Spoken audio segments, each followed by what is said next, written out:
Hello, everyone. I'm Ann Lowe. This is Danelle Woodall. We're here today at Labor District Council Health and Safety Fund, and we're recording live with One Council, One Voice podcast. I'm excited because we have Nicole Fuller here today. She is the Executive Director of PHILAPOSH, and Danelle is going to read her bio. Thank you. So first, thank you, Nicole, for being here with us. Since 2019, Nicole has served as the Executive Director of the Philadelphia Area Project on Occupational Safety and Health, also known as PHILAPOSH. She is a native of Detroit, Michigan, and a former United Auto worker for more than 11 years. She relocated to Philadelphia, Pennsylvania in 2007, where she worked at PHILAPOSH until 2011 as a training coordinator and OSHA trainer. In 2011, she worked as the Director of Labor Participation for the United Way of Greater Philadelphia and Southern New Jersey, and the Community Services Liaison for Philadelphia Council AFL-CIO until December 2018. Nicole has received recognition in Michigan and Philadelphia for her work and dedication in the labor movement for health and safety and community service. Nicole was one of the founders of the Women in Non-Traditional Careers, winkproject.org. She is also a member of Philly Coalition of Labor Union Women and A. Philip Randolph Institute, Philadelphia chapter. Thank you, Nicole. Nicole. And so it's an honor. Thank you. Thank you. Thank you for being with us. The Labor District Council Health and Safety, our team. I want to say before I ask questions, you relocated to Philadelphia. Yes, ma'am. And so what was you thinking when you got here? I wasn't. It was because of a man. No. Thank you. Seriously, though. For your transparency. Yeah. I at the time before we were married, I had convinced my husband he was looking for a job in the airline industry, and there were none in Michigan for him.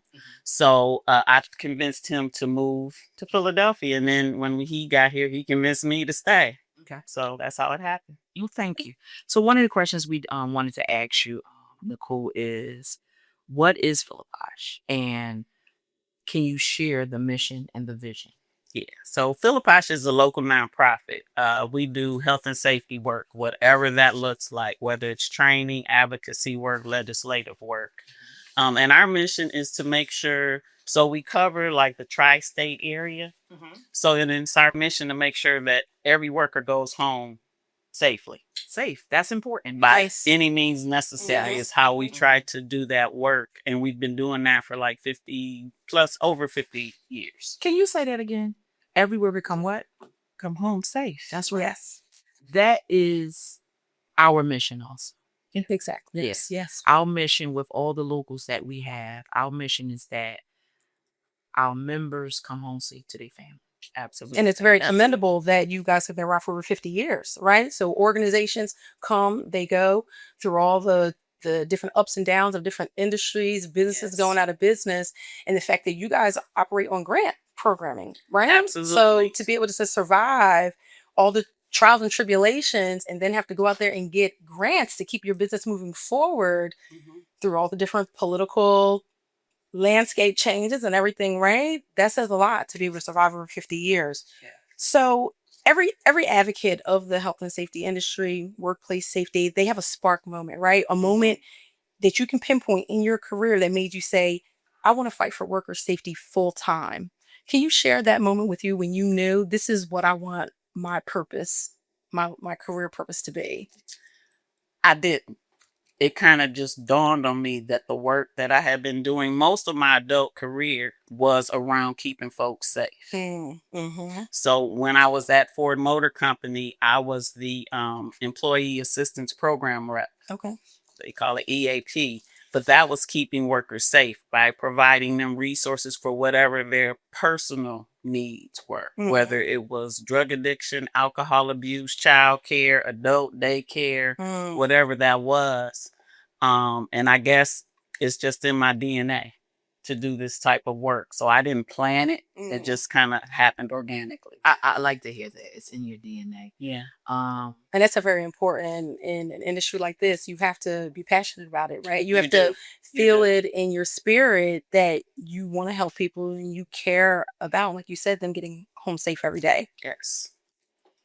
And so, also, if you can go a little bit more in detail about the vision, and also I'm going to add, what does the workplace safety, what does workplace safety mean to you, and why is safety important? So to answer repeat your first question. So my first question was just tag teaming the first question I asked about the vision. So because our vision is, trying to keep workers safe, Mm-hmm. and we have a niche that I call. So there are a lot of labor unions in the city, and the labor unions have access to health and safety training. They know how to keep their workers safe. We go after those workers that are under the radar or lost somewhere in the system. So they're usually non-union, a lot of non-English speaking workers, and we've kind of just wrapped them in our umbrella. And we encourage our local unions, though these workers are non-union, might want to try, recruiting them or grabbing them to do work through a union so that they're always safe. And then, what was your second question to that? So you kind of you went in, but the importance. Why is it important? Well, I've seen a lot of death at work. So as a young person, when I was in college, I worked construction in Michigan, and we did what they call heavy highway, but we were a subcontractor. So we did edge drain, guide rail systems. And I've seen, doing that work, I saw 2 workers killed on the job. My brother was almost killed on the job, and we didn't have safety training. I had never been through any type of safety training when I was doing that work, and my brother was almost decapitated. Wow. Yeah. When we were working, and I guess just from my experiences, that's what sent me on that path. Like I didn't have a plan for it. It's just that's how things. Yeah, that's just how things happen. So, did that answer your question? You did. you definitely answered it. Yes. Okay. Oh, wow. So you had talked about how at that time there wasn't any training, right? So I guess you're day by day, you're kind of figuring it out. What can you share with our viewers? What type of safety training does PHILAPOSH actually provide? Well, right now, so we have funding to conduct OSHA 10-hour trainings. Okay. And that's, I'm sure you all are familiar with OSHA 10s, Mhm. where, the participants get 10 plus hours worth of health and safety training. Yes. And there are some mandatory things like fall protection, Okay. working with electricity, hand and power tools, those types of things. And then if it's an organization or a contractor, we try to tailor it to their needs. Okay. Sometimes a contractor has been cited for, let's say, fall protection. So we'll do a complete OSHA 10, but we'll focus on fall protection to make sure that they get what they need. Right. And we tend to get a lot of funding for construction safety. But we do all types of safety. So we can do an OSHA 10 general industry. We do know your rights. Whatever the organization or the individual or the contractor needs, that's what we try to focus on. Okay. No, that's good for our viewers to know that there are multiple avenues to get the training that you need. Yeah. Don't just not get it. So that's good to know that PHILAPOSH is one of those organizations. And in a lot of cases, if we have, well, right now it's just me for our staff, but if I don't have the staff readily available, we have a network of resources where we can pull from, such as industrial hygienists, occupational safety and health doctor, other trainers, that have either retired or, want to just help volunteer with us and help us out. We have OSHA representatives that have recently retired Mm. that are part of our network. Oh, awesome. So Oh, I love that. I don't have it. I can find it. that is awesome. That is awesome to know your resources. Yes. And so I'm gonna just piggyback a little bit off of you, Nicole. Here at Labor District Council, here at the school here, we also offer OSHA 10 and also OSHA 30 for the supervisors, and I'm actually certified to teach both. It is very important that everyone on the work site has this. Take it serious because everything that you're taught in these classes help you. Absolutely. And if you don't know, ask somebody. Absolutely. Even the seasoned workers. Even the get seasoned something out of Yes. these types Yes. of trainings. And so you the next question I was going to ask you was, have you witnessed a workplace injury? And you answered that question already. And but I would like you to share a story that you haven't shared with us of something happened that really changed your life on a work site. It was my brother. Your brother. Yeah. So we were working on a major highway, I-75 in Detroit. And we had just seeded Okay.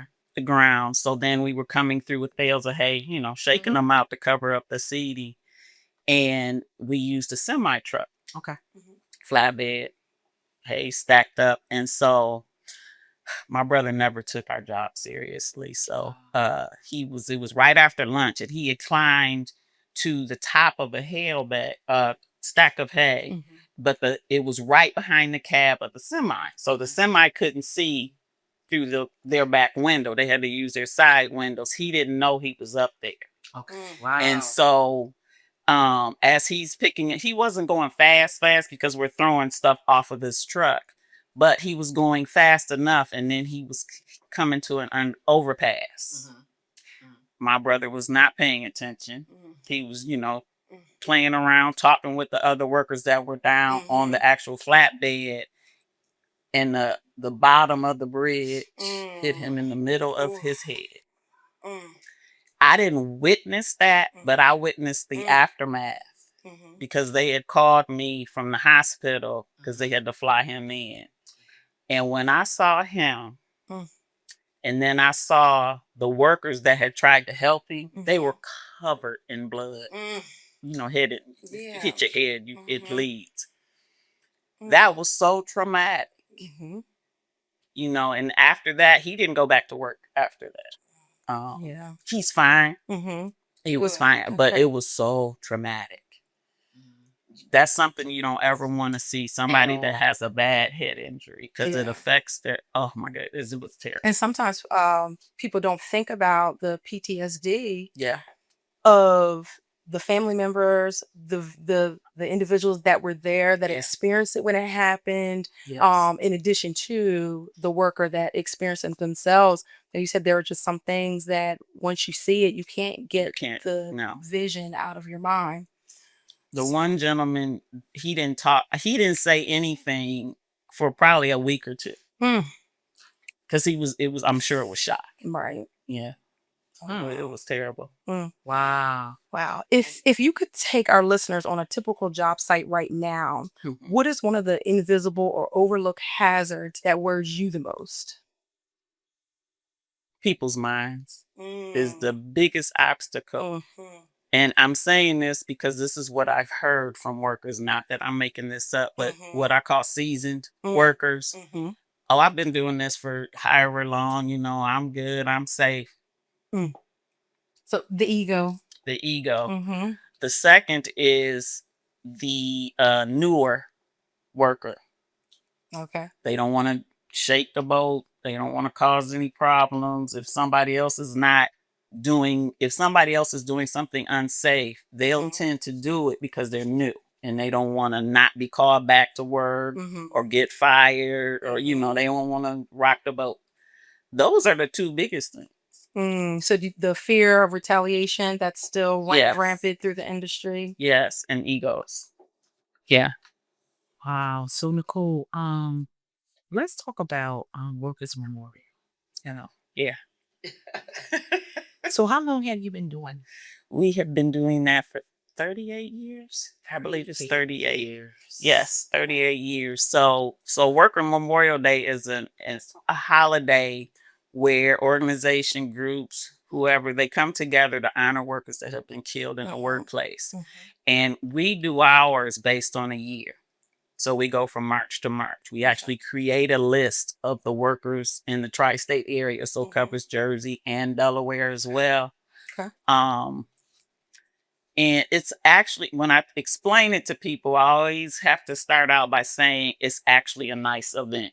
It sounds kind of morbid, like we're going to a funeral every year, but it's actually a nice event. We also reach out to the families of workers if we can find them. All throughout the year, I set up alerts for myself. As you know, when something happens, I get an alert and I try to do research to find information on the worker, but also their family. Because Worker Memorial Day, we invite the families out to help them honor their loved ones. Yeah. You know, and we try to have photos of them. We always list their name. And it's actually it's really a nice event. Yeah. It's a nice way to honor those workers. In the past, we've done an actual march where we have the placard of every worker's name, and we're walking down. We do it on Columbus Boulevard from the Sheet Metal Workers Hall down to Penn's Landing, and it's a visual. Yes. Yeah. Yeah. Because you know it's always traffic. Yeah. And it's always on a Friday. So it's always traffic on Columbus Boulevard, but people are like, what's happening over here? We actually have a coffin. So it's like a funeral procession. Yeah. And then, you know, we would read off every single name. I don't care if it's however long that list is, we read every name and we would throw a rose in the river in honor of that worker. That's an event I really like this event. Yeah. It means a lot to me. I remember the first time I started at PHILAPOSH, I was just a trainer. And the first time I came to the event, you would have thought I knew everybody on said list because I'm just bawling. And I didn't know any of them. But it was, even though it's sad, it was so, I don't know, heartfelt. Yes. It's the term I'm looking for. It is. You guys put the photos with the names when you see all those. So we don't put them actually with the names, but we have them in the front But I of the think room. putting the pictures up front, it Yes. makes things very real. Yes. Because, you know, you could see a list of names, but then when you scan the room and you see the photos, that's the part that's like, oh, no, this is real. Like, you might not know who, you know, Mary Brown was, but that picture could be up there somewhere. And when you see faces, you see people, and that it really does make it very much more real for folks. And we're talking about getting home safe. There's 20-something-year-olds on that list, right? That their life is just starting, right? Or you see somebody who's 65 and you're like, they just retired and then they had a workplace accident. You know, it's And you're talking about 65. I've seen, the oldest I've seen that I can remember was 78. The youngest was actually 6. Really? I mean, he's not technically considered a worker, but he went to work with his dad that day. Oh my goodness. And I counted him. Yeah. I put his name, I had a picture of him. Goodness. Because this is how stuff happens. I used to go to work with my dad all the time. And he did that, you know, he did construction. Right. So yeah, it's sad. Yeah. Nicole, I don't even, so because you went, well, you were still finishing up, which I'm gonna let you go ahead, because every detailed part of that is very important that people know what that day is, because that's part of your job, the safety part. Because that's the part you talk about, those people did not come home. Absolutely. You know, and so our job as safety educators is to educate so people can try to come home. So finish telling me, because I was there when we went to the river and it was so moving. Finish telling us about that day. So when we invite the families, it's not just so they can be there and look at everything. We invite them to speak, and we've had families speak in the past about their loved ones. Maybe, you know, they speak on to whatever they want to speak to. We encourage that.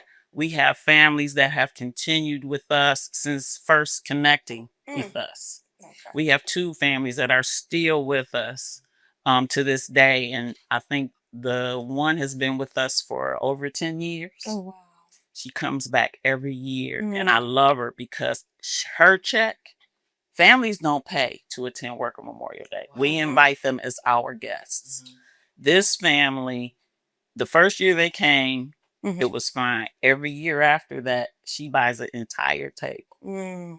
That's why Her check is the first check that I receive half the time before the notice even goes out. So, and then she stays connected with us throughout the year. Yeah, I think that's really important that they know that their family member is not forgotten. Yes. Right. So a lot of yes. times people think, oh, I'm an employee at my company, but I'm just a number. Right. And we often hear, oh, you die today, they're going to have you replaced tomorrow. Right. People say that. So for PHILAPOSH to say, you weren't just a number, you are remembered, and we're going to make sure that annually we let you know that. Yes. And I think that's very commendable that the family knows, even though their family member passed away, PHILAPOSH remembered them. They were more than an employee ID number. They were a person. They were human. And now we're going to take the day to remember that. So, and one other thing special that I like, and we're working on revamping it, is our family network. So once we connect with those families, we try to find ways to stay engaged throughout the year, not just every year at Worker Memorial Day. We try to come up with different whether it's events or just touching base throughout the year. And with what's going on in the economy, I already said I'm the only staff person, but I do have a committed board member that was a family member. Her husband was killed in I think 2008 working at Verizon. She's been with us, and so now she has taken on that task of expanding our family network and seeing how we can be useful to the families. I think that that's great. Yeah. Thank you for that. So Nicole, looking ahead, what is the biggest challenge or shift in the workplace safety that the next generation or workers need to be prepared for? The same as always. That's the bad part. Nothing. It's like we take a step forward and we get kicked back 3 steps. So I already mentioned with our current economy or current legislative leaders, we're still fighting for the same thing. There were big cuts at OSHA. A lot of my longtime friends that helped mentor me and when I first started at PHILAPOSH are no longer there. So we're still fighting for the same thing, which is ridiculous. But that's why we're still here. That's why we still here. right. That is a purpose. Yes. Yeah. Yes. And that's and we need to be here. Right. They need us. Yeah. They need us. Right. Safety is very important. Yeah. That's not going anywhere. It's not. No. Philadelphia is very grateful to to have an organization like PHILAPOSH, because I'm pretty sure there are territories throughout this country that do not, right? Absolutely. Have an advocacy group that is out there fighting You're worker absolutely safety. right. So, how can our viewers support PHILAPOSH in carrying out your mission? Well, by any means that they choose. So we take on volunteers when we can. Okay. They can attend events. They can, like I said, they can volunteer. They can join our membership. So we have a 2-pronged membership. So we have individual members that can join us. In the past, we've had a lot of injured workers that were a part of our membership. We have organizations that join us as an organization, such as laborers. They join us as an organization, and then so many of their members are part of our membership. Right. So I'm going to say volunteer. I'm going to keep saying volunteer. Absolutely. Because that's where a lot of our work is done, through volunteers. Our board is a volunteer board. Okay. I'm probably the only thing that isn't a volunteer. everything else, Right. folks are volunteering with us. Okay. Because it's hard work Yeah. to stay relevant. Dedication. Absolutely. Yes. Absolutely. You have to be passionate about health and safety and keeping workers safe. Yes. And that's the biggest thing. So I don't know if that answered. But No, yeah. it does. Absolutely. Is there a donation process? Yes. Okay. So folks, we've grown up now, so folks can donate through our website. Okay. And it's really, our website is user friendly, so they'd be able to find it. We still take checks Okay. in the mail. And so for membership, it's like $30 for individual members. Okay. For organizations, it varies depending on the number of workers they have. It's a charge or whatever. Okay. Folks want to donate. Yeah. Awesome. It's fine. All of the funding that we received, if it is not targeted for training, we try to expand other programs, such as our family network. Yeah. At one point, we had a 6-member youth team that would go out to the high schools. So we're trying to come, back to our origins or back to our beginnings and do some of those things because, like I said, health and safety isn't going anywhere. We're still fighting for a lot of the same things we were fighting for way before OSHA. So, yeah. So Nicole, Yes, ma'am. besides OSHA 10 and 30, what other courses do PHILAPOSH offer? So know your rights, workers' rights, because believe it or not, a lot of folks still don't know their rights.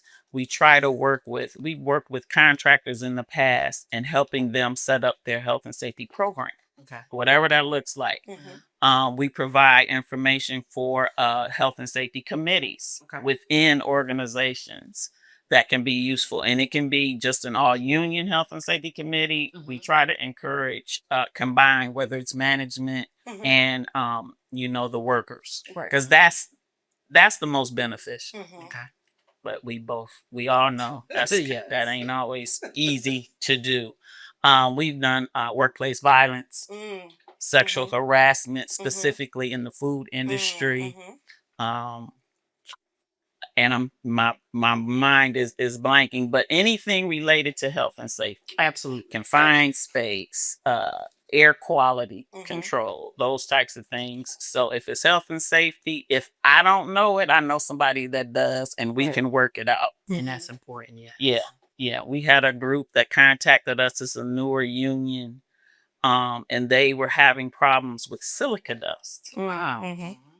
So I'm not an expert. I just know the cause, the symptoms and things that can happen. So I connected them with an occupational safety and health doctor that has worked with us in the past. And then I've been in the email chain. She's been connecting them to everything. I'm like, see, I'm going to connect the dots person. Well, building bridges is a very important thing. Being able to give people resources and things that they need is very important. Yeah. So being a woman in the trades, you just talked about some training that most would probably think are targeted towards women, like domestic violence, different things. How has your perspective changed since being in PHILAPOSH? What are some of the things or some of the training that women can take advantage of to making sure that they're on a level playing field as their male counterparts, that they're just as knowledgeable, and also that they have support and programs for things like domestic violence? Yes. So I always tell folks, what happens to me as a woman is different than what may happen to you. Because I came in, I didn't have any problems because I give as good as I got. So I didn't have a problem with that. But that is not always the case. For instance, personal protective equipment was not made for us. That is correct. Nowadays it is. You can find, there are lots of resources and things now compared to when I was actually doing that type of work. So that's one of the things. As far as sexual harassment, it's known as a woman's issue. But I know men that have been subject to that type of harassment as well. I lost my train of thought.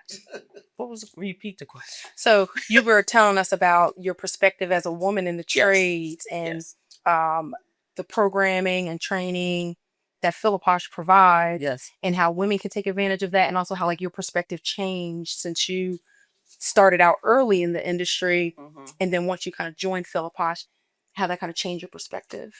So I've always tried to encourage women we can do whatever. Mm-hmm. And coming out of construction, and I had my father always, if I said I wanted to play drums, he was my biggest cheerleader, whatever I said. So anytime I wanted to do something, which tended to always be a male dominated field or career, he would encourage me. He helped me, any way he could. So that's how I look at it. When I go out and talk to young ladies, you can do whatever you want. Right. Now, there are a lot more resources available for women that want to get into, let's say, the building trades, or less manufacturing, or some of those other male dominated industries. We can do anything. There are more resources available, which I try to connect them with. Yeah. And that was one of the reasons for founding WINK, Women in Non-Traditional Careers. They also provide technical assistance to help not only our females, but organizations or companies that are trying to change that gender lens, as they say. Yeah. So I think things are coming along. No, nothing is ever as fast as we'd like it, but we have made huge steps toward that inclusion of making sure, women are exposed to a lot of family sustaining jobs and careers that have typically been held by males. Yeah. Yeah. Thank you for that. Yeah. Well, this has been awesome. So, I got a couple more, questions. So, on the work site, I know fall protection is one of the highest things, but are any other hazardous that you can think of right now that we overlook that we need to talk about and let the audience know? Believe it or not, housekeeping. So, because our niche are typically non-union workers, we would witness, and we used to drive around the city. So, the things I'm talking about are things that I actually personally witnessed. Right. We witnessed, I'm going to say they were roofers because they had the scaffolding up and everything, but bags of empty like concrete or cement was all over the place. It's dust, it's unnecessary stuff that they should have had a dumpster to put everything in.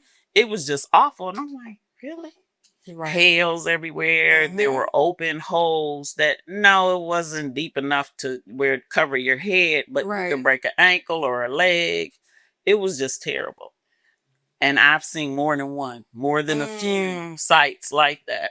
All from lack of housekeeping.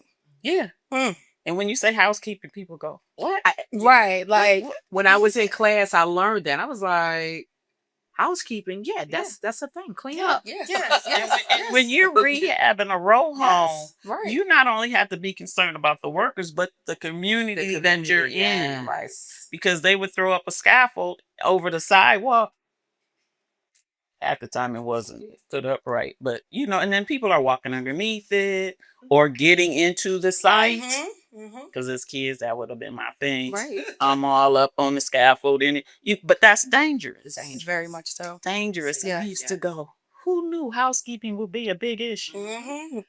One of our locals, Local 572, they're public service employees, and that's what some of their union workers do is the housekeeping.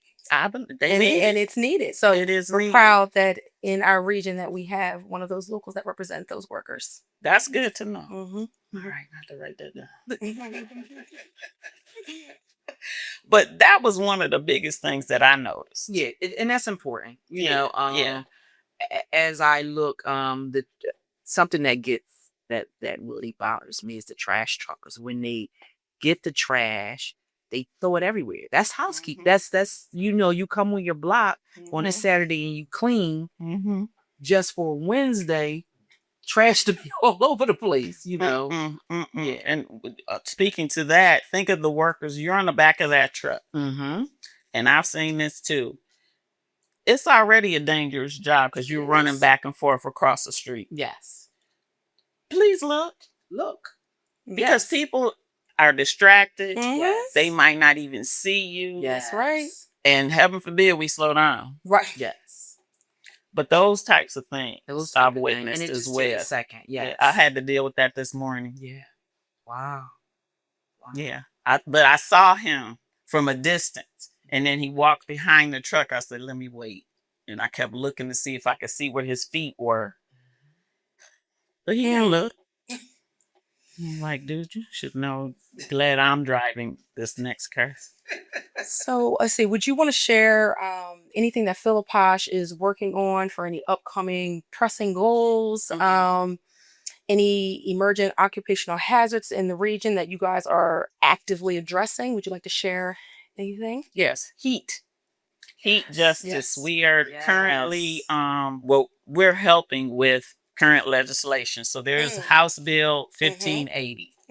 I just testified in Harrisburg on that bill. That's the heat justice bill.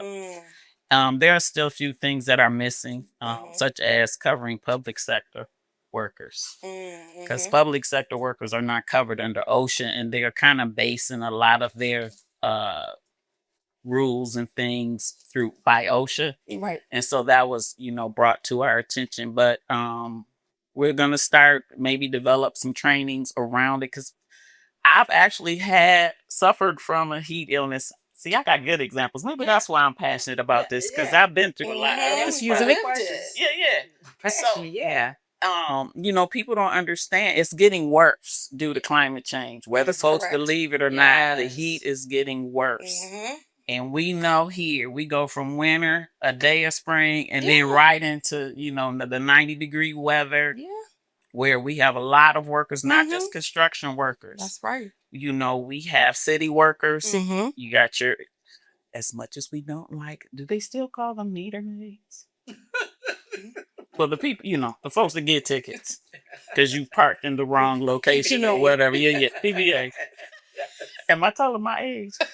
Anyway, but there are a lot of parking attendants. Yeah. Parking attendants. We've gotten calls, not recently, but I have gotten a call within the last couple of years that they weren't allowed any breaks. They didn't have enough staff, so where somebody could go to lunch and somebody could fill in while they were out, but they were exposed. There was no place for them to rest in shade in a cool area, providing them with enough water, those types of things. So that's gonna be our front major push. Okay. And then we're still doing things behind the scenes as far as fall protection and those types of things, because we get calls from contractors on a regular basis because they've gotten cited. So we try to help them. What did you get cited for? Whether it was fall protection, electrical, whatever it is. And then we will go in and help them with providing resources and some training on that. But right now, heat is our major focus. And then I'm trying to expand on things that we've done in the past that have kind of dwindled, such as the family network. We're working on a family resource guide. Oh, okay. So PHILAPOSH is part of a national organization. Our national has a family resource guide, which has useful information, but it's more higher level, like a federal level. Okay. We're developing a book, so we have local resources. That's important. Because I've talked to folks before, and they don't even know what union, if their member, their family member was in a union. Right. And then if it is, they don't know how to reach them and those types of things. So we're working on a family guide. So did I tell you it's just me? So You did. I'm like, yes, yes, you you are working on a lot and amazing. So I'm taking baby steps. Yes, that is awesome. But those are the two main things that we're working on. In addition to, we have the Worker Memorial Day event. It's just it's a constant. So So heat stress is very important. Yes. When I did my class for OSHA is actually what I took in order to pass my class. Okay. Yeah. And it is important to hydrate. It's important to be in the shade. It's important to rest. So those Yes, were the it key is. elements that they need to know and that they don't get. Absolutely. Yeah, and they don't care. Nicole, it's been a pleasure. This was like fun. to thank Yeah, we're so happy to have From the you. Health and Safety Thanks. Fund. Thank you so much. We'll have you back. And I'll be back. Yes, Oh, yes. thank you. And so, thank you for coming. So, one council, one voice. Absolutely. Thank you. Thank you. One council, one voice.